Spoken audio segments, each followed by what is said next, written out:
polarity is the tension between opposites. Mm. And if you're like clinging to one side of your psyche and your abilities and your qualities, you lose the polarity in yourself. And then suddenly your man starts looking at you like not as, and when I got all my balance back and I was in my own tension of polarity between my own alpha and omega, suddenly I was super hot to Justin again because I was like, This is so I was interesting. just fully loaded.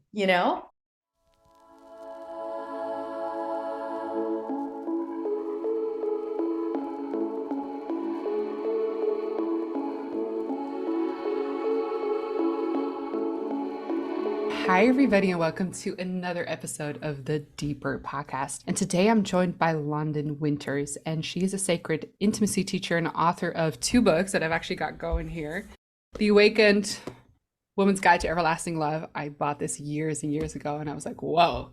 And then she actually wrote a book recently, Playing with Fire, which I'll also be asking her more about. And the reason that I invited Londin on the podcast was that Londin and her partner Patrick are one of the few examples, I think, of long-term relationships with a kid, like real relationships that incorporate polarity, that are really working with polarity, and that are, their real life is happening and this is happening at the same time. And so they've been such a beautiful example of what that could look like. So I'm really excited to have Londin on the podcast today. So hi, Londin, welcome. Hi, thanks. Happy to be here.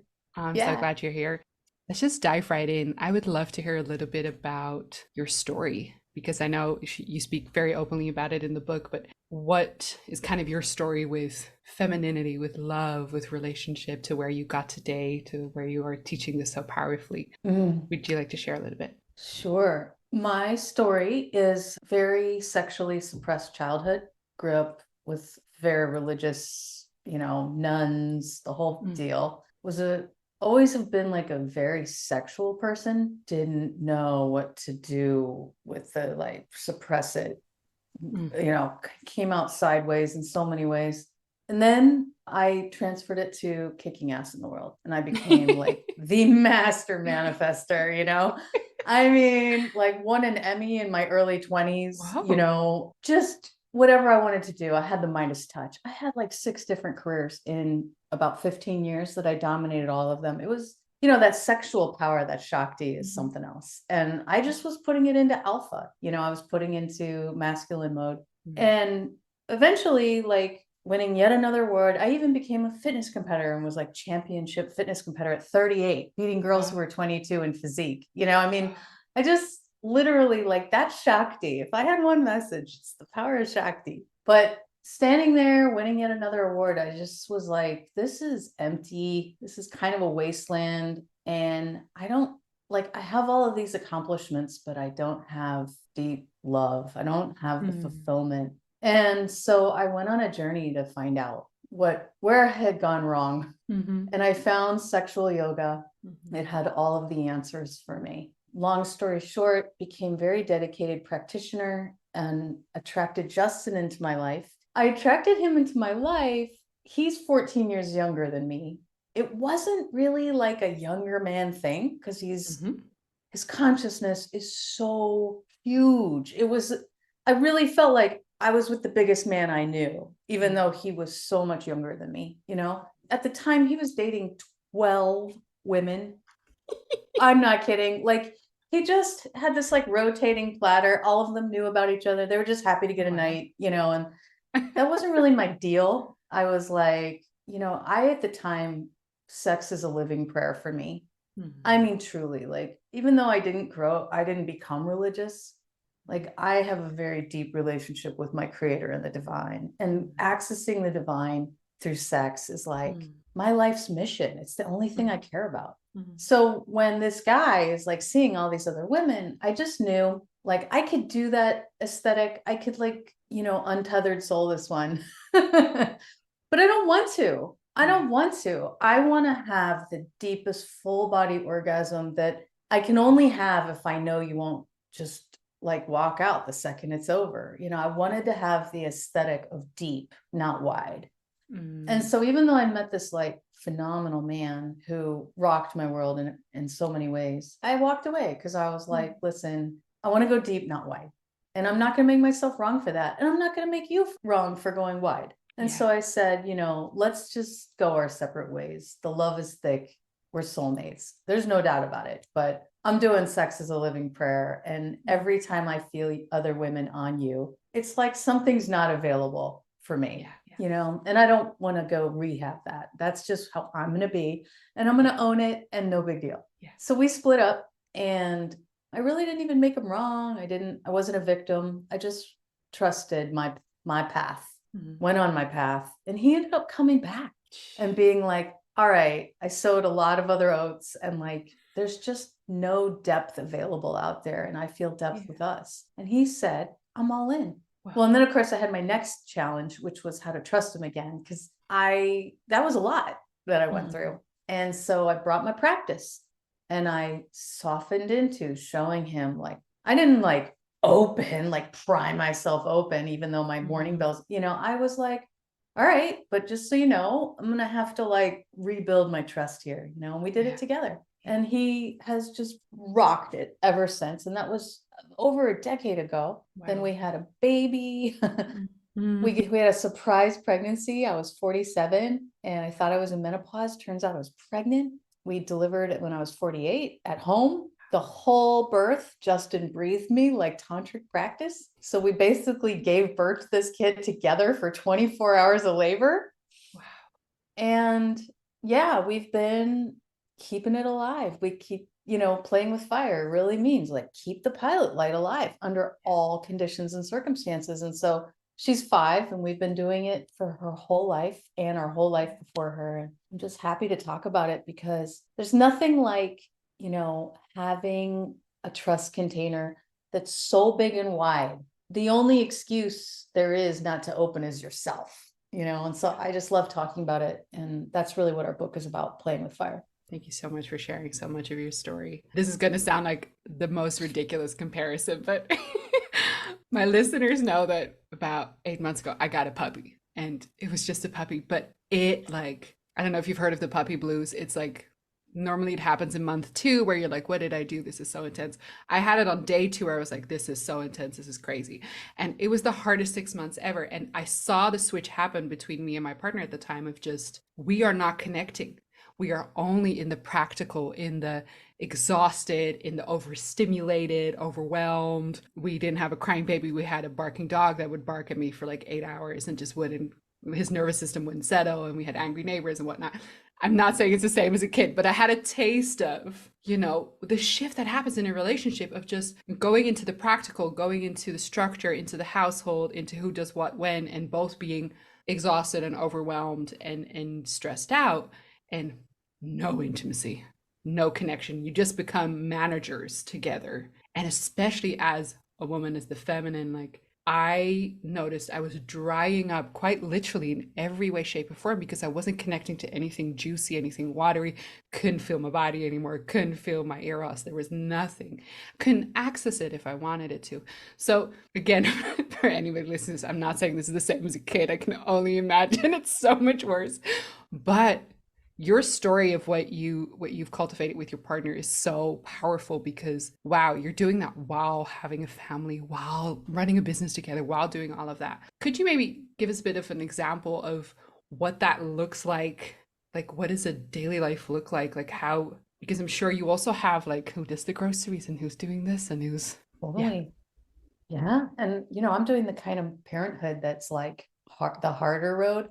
So like we don't eat out. I cook for her, right. We don't allow much screen time. So we don't just like park her in front of the TV very much. We're trying to like create good structures for her to thrive. And it makes parenting way harder. If we were just eating out, I could just like pile everybody in the car and not worry about anything, have her eat the lunch at school. That's like crap. But I'm choosing to do it the hard way. And I'm also choosing to keep passion alive. So I have, in many ways, I'm like climbing the highest hill there is. But there's a principle in this work that I think some people get and some people don't. And it really is the game changer for whatever game you're playing. Like all of us women are heroes. I mean, we all have our own things we're choosing to be excellent at. And then how do you keep passion in the picture, right? because you want to have purpose and you want to engage your alpha and you want to affect the world in beautiful ways. I want to be a great parent. I want to be a great coach. I want to be a great author. I also simultaneously wrote Playing with Fire for the entire toddler period. It was bananas. But one of the biggest things that I implement as a discipline, as a sexual yogini, is it's kind of like an equation. There's a challenge, but at times something equals suffering. What do you think the C times algebra is that creates the amount of suffering? Resistance. Yeah. So there's a challenge. You times that by the amount of resistance you're bringing, and you'll have the amount of suffering. And one of the things that Justin and I do, and the reason why I like chunk it up this high to answer your question, is because this is everybody right now. If you bring the resistance down to a zero, all you have is the challenge. And then the suffering is very small. So there has been this element of me as a yogini that I don't see in the other moms at her preschool, where I'm relaxing into that moment. I am softening the lips of my vagina. I'm softening my tongue. I'm taking that deep belly breath. And I'm allowing what this moment is. And like, boom, there you are. It's just a little easier to just do that next thing. Then when Justin, he's really good about seducing me all the time. Like, this is one of my favorite things about our relationship is I'll be in there like making the school lunch, and he'll just like, he'll do that thing, where men just come and like press into you from the back. And because I'm just constantly like softening it down, I can go from like go mode, like gotta get her to school in 45 minutes, to like actually receiving that and taking that big breath with that and feeling a little turned on and then looking at them and being like, see you later. I really want to encourage, because when I was new in this work, like brand new little babe in the woods, I knew that softening was the name of the game. Not having that like energy was like what would really attract him. I became afraid to kick ass. I became afraid to be up to stuff. I became afraid to have an opinion. I became afraid to have any power.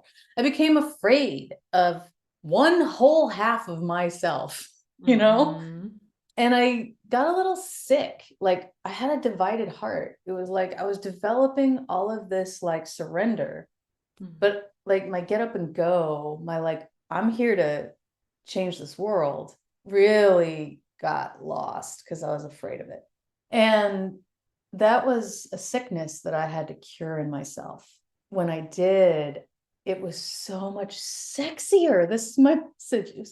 Because polarity is the tension between opposites. And if you're like clinging to one side of your psyche and your abilities and your qualities, you lose the polarity in yourself. And then suddenly your man starts looking at you like not as, and when I got all my balance back and I was in my own tension of polarity between my own alpha and omega, suddenly I was super hot to Justin again because I was like, I was just fully loaded, And so that's been one of my favorite triumphs in the path, is to like come back into my fullness from like every part of me and switch on a dime. In the Awakened Woman's Guide, I talk about energetic agility for a reason, right? Because you can go omega, you can go alpha, you can switch it on a dime, you're not fixed. And that's how I've been able to pull this off. Because, I can show up to my clients and just be the best alpha, eagle looking down at the forest. And then Justin can like come up from behind me in the kitchen when I'm making my tea on my break. And I can be like the one standing at the tree with her feet in the moss, just having like an orgasm. You know what I mean? That's possible for all of us. Yeah. So that's how I'm doing it. If I chunked it all the way up across anybody's situation, that's how I'm doing it. Oh, I love that. I love that mention of energetic agility, because I think for a lot of people who go into this path, it's like, but now I have to be soft all the time. But actually, I also have a business, or I'm doing stuff in this world, and actually I kind of enjoy it, but I need to be soft. And it becomes this weird tension of not embracing all that you are, when actually you can kick ass and soften and do that and switch between that within 2 minutes. The totality of that. And I love what you're speaking about here. And can you see how with the dog example, like the dog polarized you into alpha, And then it was like, where's Omega, right? But if you realize that's what's happening, you go, okay, I got energetic agility. I can pivot. And it doesn't have to be the whole afternoon. It could just be like a minute. I can just give my partner a glance. And then I can go back and be like an awesome parent to this dog again, you know? And that's really like same with your business. Like you got to send that email. You got to like work out, take care of your body. You know, there's all these ways that you can love being in both streams. So I know there's a very famous morning practice that you two have. So I've even heard this from friends who've gone to your programs that said this morning practice. And they have shared a little bit of it to me about what that is, but I am like dying to hear from you because the things I have heard about this practice. So the famous morning practice, may I ask, what is that about? Yes. Okay. That is so funny. Okay. So first of all, if I start talking a little esoteric, it's all in the book, Playing with Fire. So you don't have to track me. Just know it's in the book, and I'll give like the simplest overview I can, but the book lays it out from A to B. It even has a formal practice guide in the back where it's like gives you the words and the structure, and you know, so it's all in there. Just disclaimer. So the way the practice works is it starts with something we call I see, I feel. And what I see, I feel does is it reestablishes the two of you back on the same team. And so often, like we have this idea in Playing with Fire that like to introduce flames of desire and polarity and passion into your relationship without a hearth, you're basically building a fire in your living room. Like the curtains are going to go up before you know it, you know? Polarity is dangerous, polarity is hot, polarity is scary, polarity is edgy, polarities can be weaponized, you know, like you're not masculine enough, well, you're not feminine enough. Like polarity is dicey territory. And so Playing with Fire teaches you how to create a hearth. If you have a hearth and you build a fire in that hearth, it's perfectly contained. It warms the whole room. You sit in front of it and make love. You know, it's like, it just creates that environment where polarity serves you so beautifully rather than destroys your life, you know? So I see, I feel is part of this hearth. And what it does is it allows the two of you to come together, not yet in polarity, but it's still polarized, but it's not the point. The point isn't polarity. The point is to totally establish love and trust.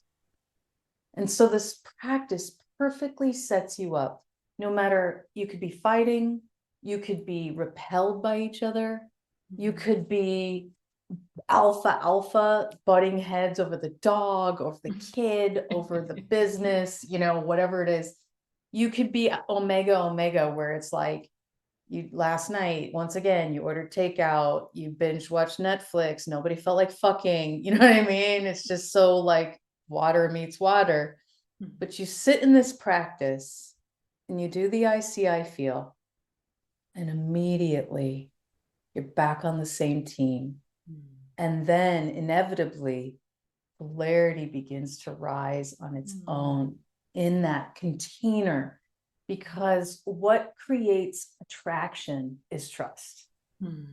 And most people are trying to fix a broken relationship through flames, the flames of passion, the flames of desire. But it ends up going so wrong and they don't know why. When you meet in trust and love, and then you create polarity from there, the bodies are completely uninhibited.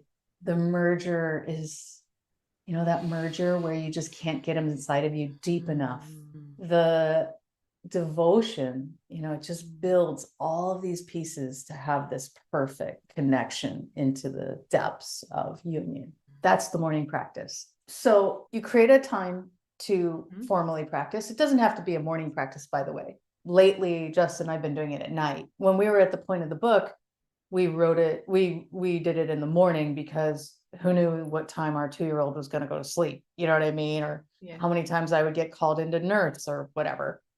Now she's pretty solid sleeper. So we often will do the practice at night. Sometimes we'll do it while she's at school. So the way it works is you sit in front of each other and you first just match breath. And then one person becomes the seer and the other person becomes the feeler. So the seer would place attention on the other. They're matching their breath, their left eye to left eye. And they would say, I see. So like if I was to do it with you right now, I could say, I see that you really love your audience and you love providing awesome content for them. And then the other person would take a breath with that and they would place attention on self and say, I feel. So they would drop in and say, I feel seen. I feel like I want to open to you, but I'm hurting. Or I feel ugly today, like I have nothing to offer. And then the seer goes again, like Justin. Sometimes it works best when you're really authentic and you're not hiding anything. And it's scary to tell your man, you feel ugly and you have nothing to offer. But man, I tell you, girlfriend, I felt that way through the entire Terrible Twos. Like every time we sat down, I would just be like, I feel terrible. And then he would be my seer and he'd say, I see the woman that's working so hard for her family and loves her daughter at her own expense. And I would just immediately start bawling and say, like, I feel cotton, and then he'd say, I see thighs I want to kiss. And I'd be like, really? And then I'd be like, I feel interested. It's just this is why you hear people talking about it. There's just, it's so good. It's so good. And it can be healing, like I feel really hurt and I don't know how to open to you again. And then, I see I've hurt you. It can be hot. Like I see that you're dripping wet. And then, she says, I feel like I love your restraint. Like telling him like the fact that you're not leaning in is so good, So it has all of these different flavors depending on what's authentically there.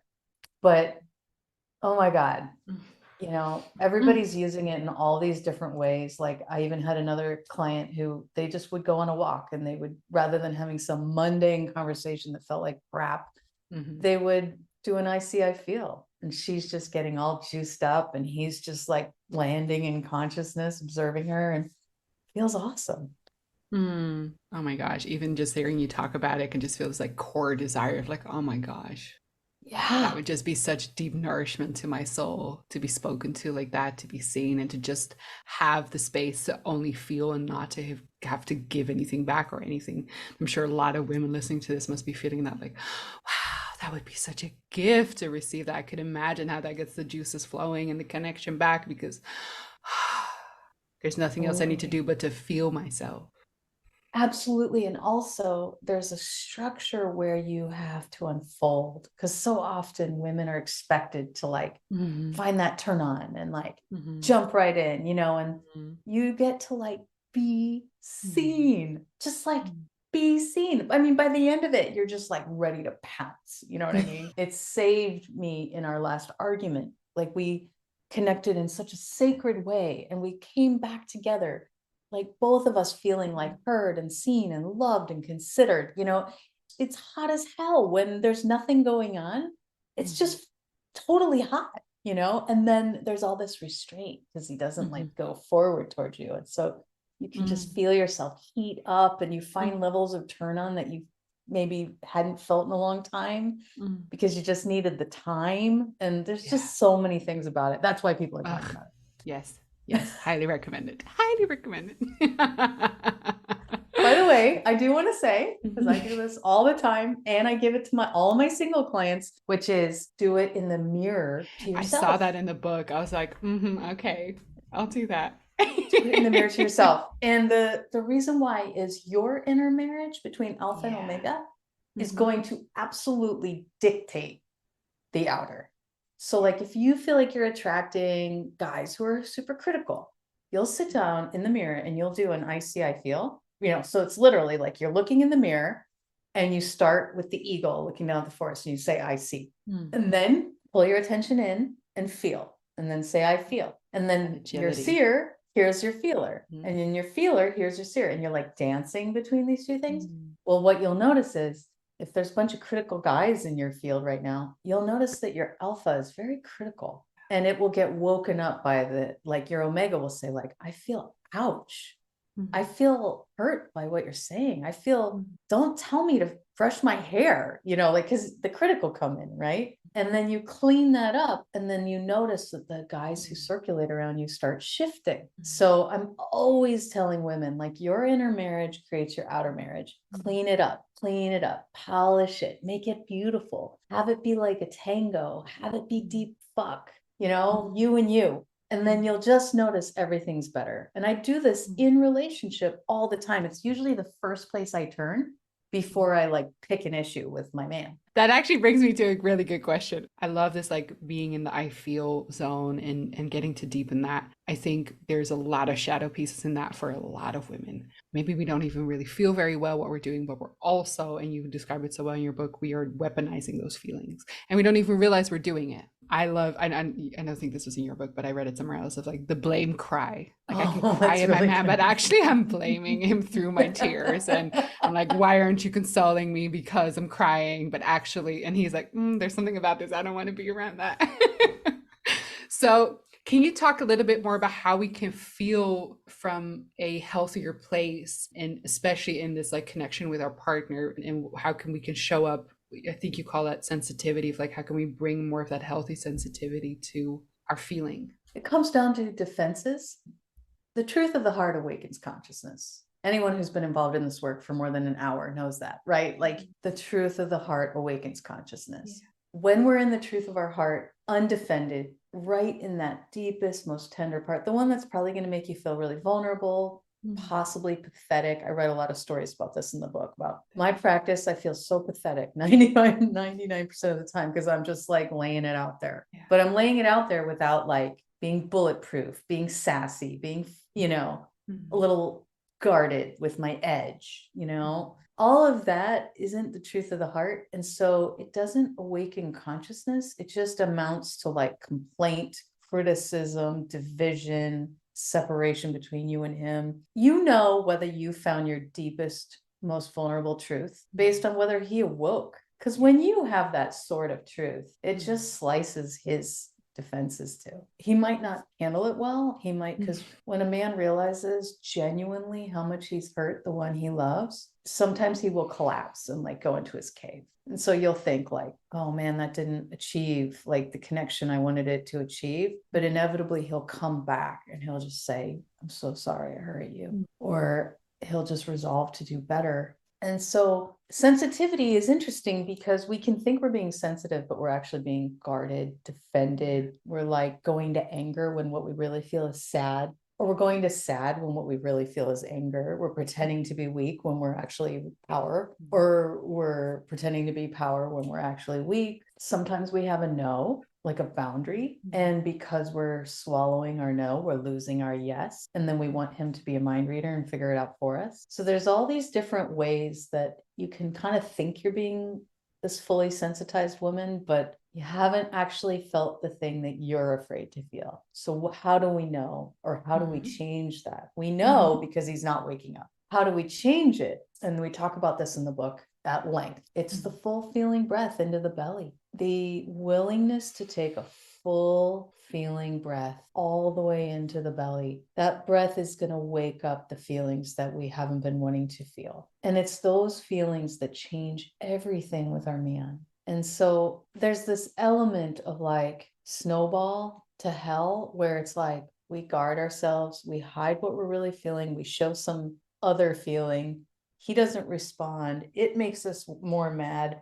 Now we're divided. Now we're feeling the separation rather than the original insult. Then, and it's just like, yes, you can't even remember what happened anymore. Well, the answer is always stop, take a full breath, like so full that you could actually feel the pressure into the vagina.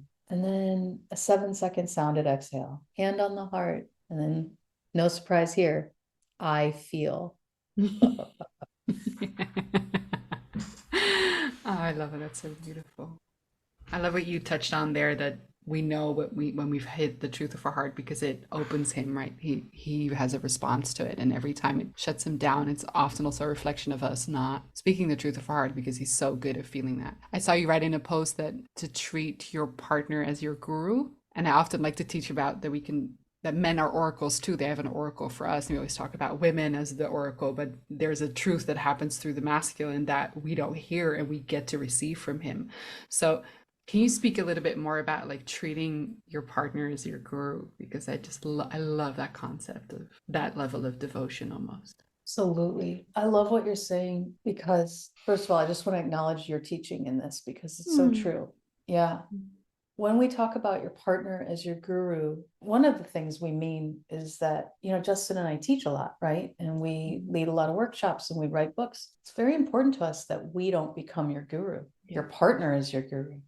And so often in these times, people can really make the teacher the guru when the person who spends all of that time with you is your guru. They're there. You show your teacher what you want them to see. You show your teacher what you're ready to work on.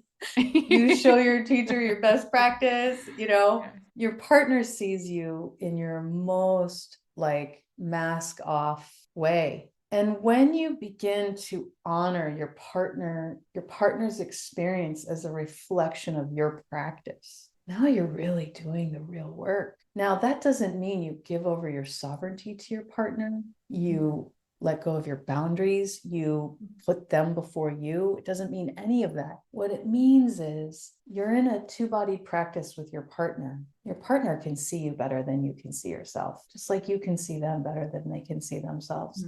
And so rather than, again, defend, or when they give you some feedback, be like, yeah, right. You know what I mean?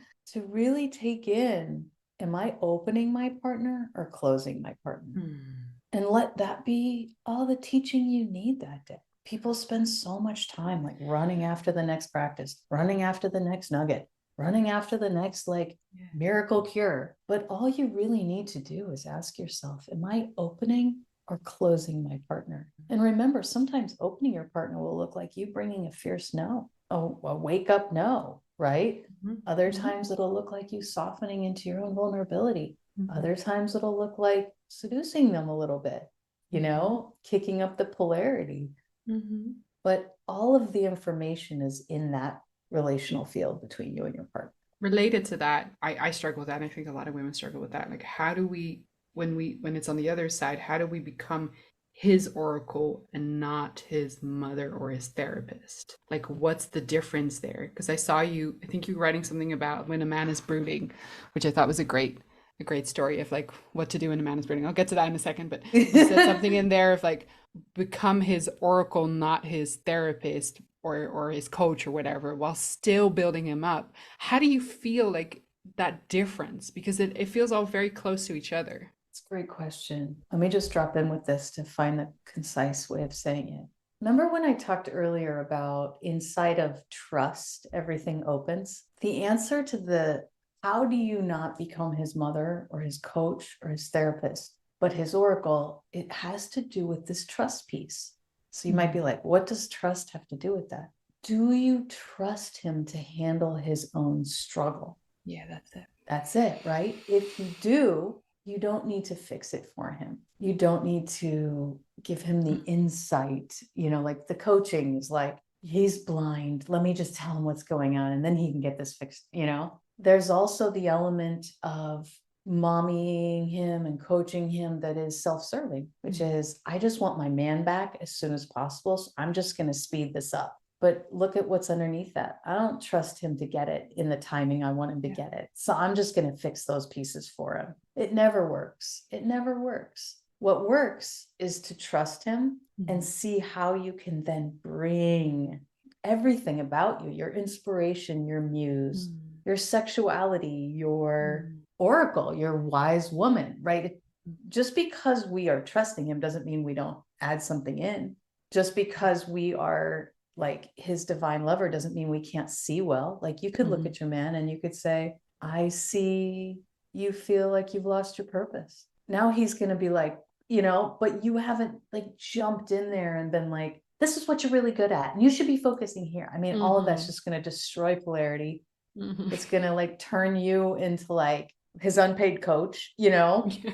And then there's this other element of like protecting him from his struggle where you pretend like you don't see it. Again, we're just putting icing on shit pies. You know, you mentioned to me, like, what's the secret of long-term relationship? The Yeah. secret of long-term relationship is long-term relationship doesn't allow you to put icing on shit pies. Because it'll start to stink at some point. Yeah, you're gonna be like, this tastes terrible. I don't know why we thought this was tasting good. You know, you could get away with icing on a shit pie for like 3 months relationship cycling, but when you're doing the real and like the long term and you get to know each other at that deepest level, it's the authenticity that keeps the flames. Yeah. But it's the authenticity without going into like therapy mode, coach mode, analysis paralysis mode, you know, like all these things that people do when they're trying to be authentic and then they just take giant dumps on the polarity. You know what I mean? You don't want to do that. But you could bring the power of your seer. You know, I see a man who wants to get it right and feels like he's failing. That's a hard truth, but it's loving. And it's like, I trust you to work this through. You know, you could tell him what you trust about him. You could say, you know, I trust you'll get it. You always do. You walk away. Tell me that's not like deep fuck from the yummy kitten. You know, I mean, who wouldn't want to get that from you? The other thing that we talked about, which the brooding piece, I'll just Yes, jump I'm into so it 'cause curious it's so about the good. brooding. Like all these women always want to know, like, what about when he's brooding? And it's tough when a man's brooding. And what we tend to do is we want to meet him in the brooding. Like, well, if you're suffering, I'll suffer too. But most men, it's like you're the light of his life. You're the color in his black and white world, is like another Alison Armstrong says that, you know, you're the color in his black and white world. And so if you meet him in his brooding, it's like black and white meets black and white, you know, miserable meets miserable. And so you don't be afraid to go do some solo pleasure practice and like put on a cute outfit and walk by and be like, hey, sexy. And he'll be like, yeah, whatever. Blah, blah, blah, blah. And you're just like, all right, Mr. Buzzkill. And you just give him a little push and then you walk out the room. These little like bright rays of sexual sunshine are like the medicine for him. But the thing is, here's the big mistake most women will make is they expect him to like pop right out of it and meet you there and like take you and like march you into the bedroom. They don't remember the rules of polarity, opposites. So like you're Miss like juicy, yummy flow and fun and cool. And he's Mr. Brood. If you could honor him with the dignity of his brood, you bring all of that, but you don't expect him to change. You're just like, you know, like I think when I told that story on Patreon, I'm pretty sure I told people that I nicknamed Justin Grumpy Grandpa. I love that. That's his nickname. Grumpy Grandpa. Grumpy Grandpa. And so Yeah. I'll come up and I'll like, I know that archetype. right? And I'll like shimmy my boobs in his face and I'll be like, I love you, Grumpy Grandpa. And I'll walk away. You know, because it's like, I don't need the polarity to change. He's the brooding, grumpy grandpa, and I'm the kitty cat that's just doing my thing. And it ends up being this beautiful polarized exchange. And so, like, the message, the take home is don't look for same, honor difference. Isn't that cool? Isn't that so like we forget how basic that is? And we kind of want him to like meet us where we're at and be like sexy kitten too. And then God forbid he does. You're just like, oh, turn off. Like, love the difference, honor the difference, allow the difference. And so that's I read that post of yours and I really thought, whoa, this is something I hadn't even caught in myself because I can feel that my innocent instinct is to be bubbly. Like that's what I feel my instinct is when he's like down, when I call him grumpy old man, but when he's in that, like my instinct is actually to be bubbly, but I've always thought, oh, I can't do that because that's insensitive, or I should be like match his energy, but I don't want to match his energy. I actually am like here, and it doesn't that he doesn't need to change, but you actually helps me feel like, oh, that innocent instinct that I feel is actually a really beautiful one. It's not being insensitive to him, it's just bringing the light in the room with some grumpiness, which is okay. 100%. Well, and also if you match him, what did you just create? Same polarity killer. Now everybody's miserable. Exactly. You spoke really beautifully in one of the videos, and by the way, I love them. It's so nice, like receiving wisdom like that. But You spoke about the difference between tension sex and ripple sex. And I Mm. love that word ripple sex because it's like that's exactly what it feels when you're in that, like in sexual intimacy. It is like ripples of just energy happening. It's not about the skills or the moves or whatever. It's just can you talk a little bit more about tension versus ripple sex? Let me just drop in with that. Okay, so a lot of people, when they are like more sexually mature, they're not as advanced in the sexual arts. They don't realize that a lot of their sexing comes from tension release. So, like makeup sex is a perfect example of this. We have a big fight, we feel like completely divided. We're all in this tension, and then we just like come Sex it together and out. like Yeah. sex it out, which is Yeah. nobody's saying makeup sex isn't amazing, but there's more, right? It doesn't have to be like that, because what a lot of couples do, again, speaking to the long-term relationship, is you can only bump ugly so many times before you've done it a million times, right? Or like I think I said it in Awaken One's Guide, is like when you see someone put their clothes on in the morning, you're not really going to want to tear them off at night. You already know the terrain, you already know what's there. And what's sad is when people only know how to have tension sex, they create it through fights. They generate fights to create tension to then come together sexually. They get into angst. How many of us do we know who are just angsting over the relationship all the time? Well, if you start like digging underneath that, you realize, oh, you're looking for tension, because then there's the resolution of tension. And we get addicted to creating tension, resolving tension, creating tension, resolving tension. You can also have a highly sexually fulfilling relationship without tension. Most people are like, nah, then it just gets boring. Then it's just sort of like, night, night. But it's not like this. When you're a sexual master, you are actually relaxing the tensions, and it's much more like universes mingling. And every little touch is like a ripple across the other. And then that ripple it's like a torsion field. It comes back and moves. And then a ripple here. And then, and you can make love for hours, because there's not like a, have you ever had dream sex? Like when you both were dreaming, people naturally tend to do ripple sex and dream sex, because they're so relaxed and they're so surrendered. They can just feel the bodies kind of like commingling and merging and morphing and bumping and twisting. But you can have that consciously. You can have that in the middle of the day if you understand how to create polarity without tension. Yeah. Now that's a much deeper understanding, and that's where you would want to turn to the book. When you truly understand what alpha is, consciousness, and when you truly understand what omega is, light, dynamic movement, stillness, when you understand these two things at deep, deep levels, you can bring them very effortlessly through your essences and then make love through those differences. And that's ripple sex. Did I answer this? Yeah. Yes. Okay. Oh my gosh, I so feel it. Okay, good. I love that example of like dream sex, because I so feel that. It's so good, isn't it? Justin and I did that 3 nights ago, and I swear to you, like I could taste it in my mouth.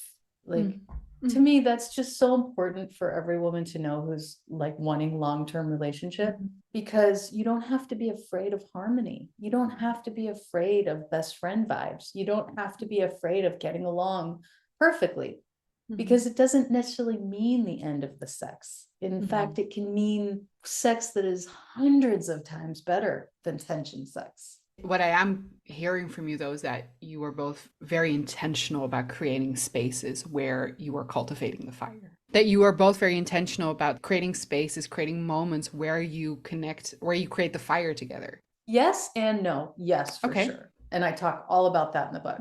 The one piece about no is what we are the most intentional about is maintaining trust and love.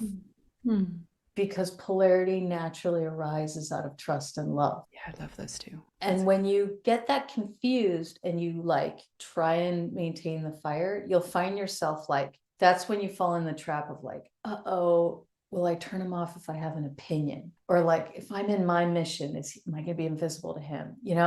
But when you think about trust and love as your primary orientation, polarity just rip roars right out of that space. And then you feel very one with your polarity. You don't feel like polarity is kind of ruining your life and making it great at the same time. Have you ever felt that way? You're like, Yes. Yeah. Yeah. and if you want to know how to do that, it's all in the book. But that's what we are constantly compassing towards. Yeah. Okay, my final question for you is, I'm sure many people who are listening to this will have this question. What if my man isn't practicing, isn't into this, isn't whatever? What if it's mostly me as the woman that's interested in this work? First of all, I'm sorry, it hurts. I just want to send compassion because it's not fun to feel like you want depth and it's not there. It's not fun to feel like there's not room for you in the relationship, like your fullness isn't invited. And it's really not fun to yearn for something that feels like it's just not happening. That said, we always go first. We always go first. And I really want to prove this point with my story, which is I never once asked Justin to do sexual yoga. I didn't even tell him I was involved in it. When we met, he was just like your average muggle on the, regular guy doing regular life. His consciousness was momentous, but it was because he started meditating in his basement at 11. Like that was just his thing. And so because he had this very like karmic relationship with consciousness that he had never developed outside of his own exploration, he did have this je ne sais quoi that was amazing. But I never said like, I want to practice with you. I never said, I want you to breathe me. I never said, come to this workshop. I never said any of that. I just showed up with my practice. And eventually he had to ask, like, how come I remember one time we did this thing where I had my eyes closed and he just took his hands like 6 inches above my body and just started moving. And I had my eyes closed, but my body was literally moving with his hands. And I think it might have been that moment. I don't really remember. It was a long time ago, but he was eventually like, how come you're so sexually advanced? Like, how come you're so sensitive? How come you're so responsive? How come you manage to stay open when most women I know would punish me and close? Like what's the deal? And that's when I was like, well, actually, I study this thing.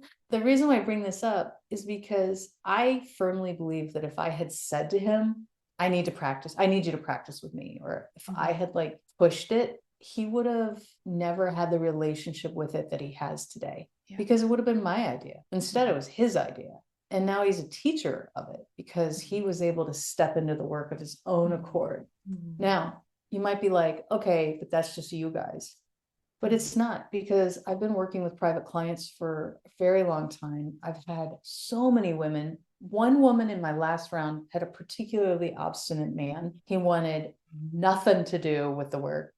He wanted nothing to do with sacred sex. And I had her start practicing all of the things and just completely release, the outcomes of what he was going to do out of the picture. And she completely polarized him into all of it. Good example is, so she wanted to receive more. She wanted him to like really lead and receive more. And she was like, he's not leading anything. And he's, I feel like I'm leading everything. And I was like, okay, so scale 1 to 10, how good is your receiving? And she was like, I'm sure it's a 9. And I was like, well, why don't you observe this week? So she started to notice that, like, for example, simple stuff like he would get home, or she would get home from the grocery store, and her big burly guy would be like, hey babe, I'll take the groceries in. And then she would be like, no, I got it. You go to the gym. And she would just like fumble the play. And I was like, listen, men are efficient. And so if he offers to take the groceries in and you go, no, I got it. He's like, she doesn't enjoy it when I do stuff for her. I'm not going to do anything else. So we started shifting. Like, I had her receive what he was giving, which granted was very little. The next week, when he asks, hey, you want me to take in the groceries? She'd be like, oh my gosh, thanks.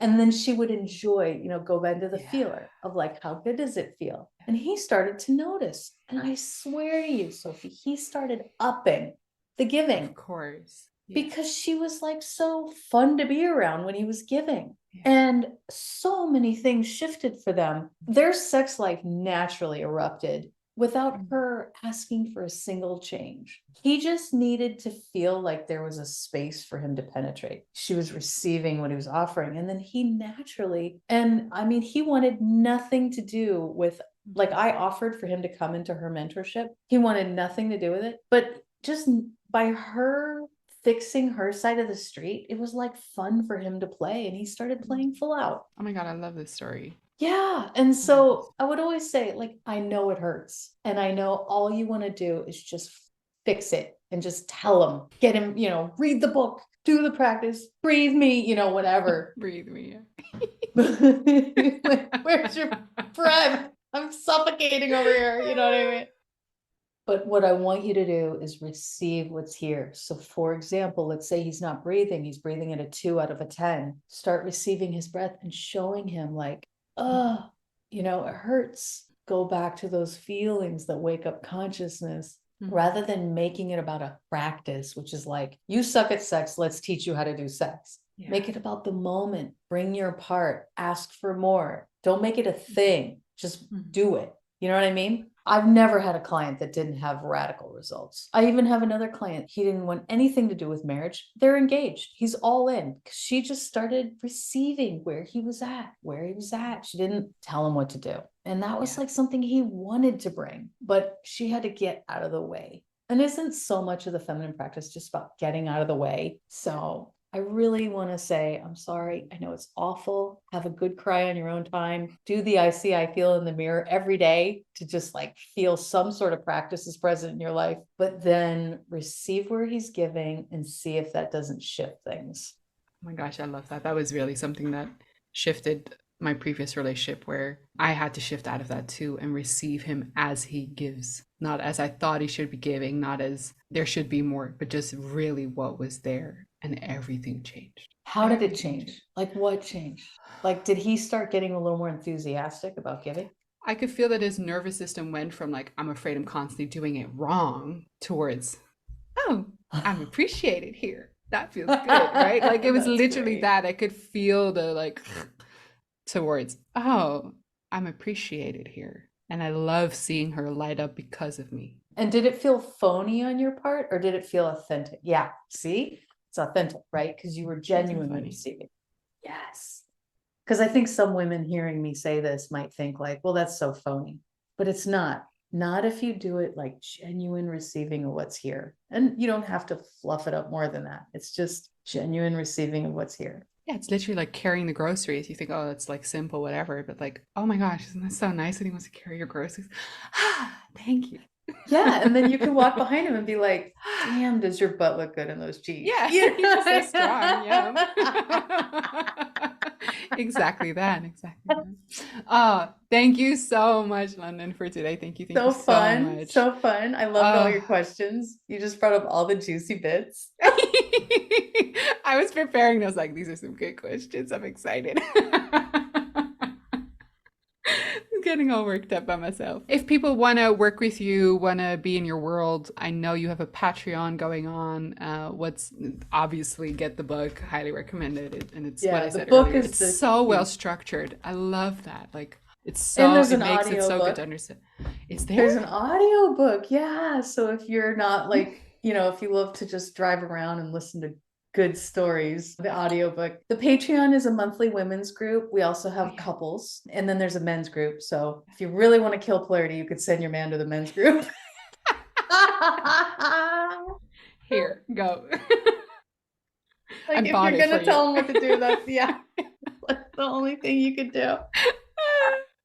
Yeah, other than that, I mean, I have a pretty sizable waiting list to work with me privately, but that's why I do Patreon, so that I can be available and answer questions every month. And then we also do private workshops. So we have, I think we're sold out until April, but we do have, I believe, an event in April that Justin's filling right now. And they happen in Sarasota, Florida. So it's right next to Lido Key, where it's like white sand beach, and Oh, it's a so really nice gorgeous. environment. Oh, Yeah, that's it's a so great nice. place to do sexual yoga. Yummy. Well, thank you so much for being here. I really mean it.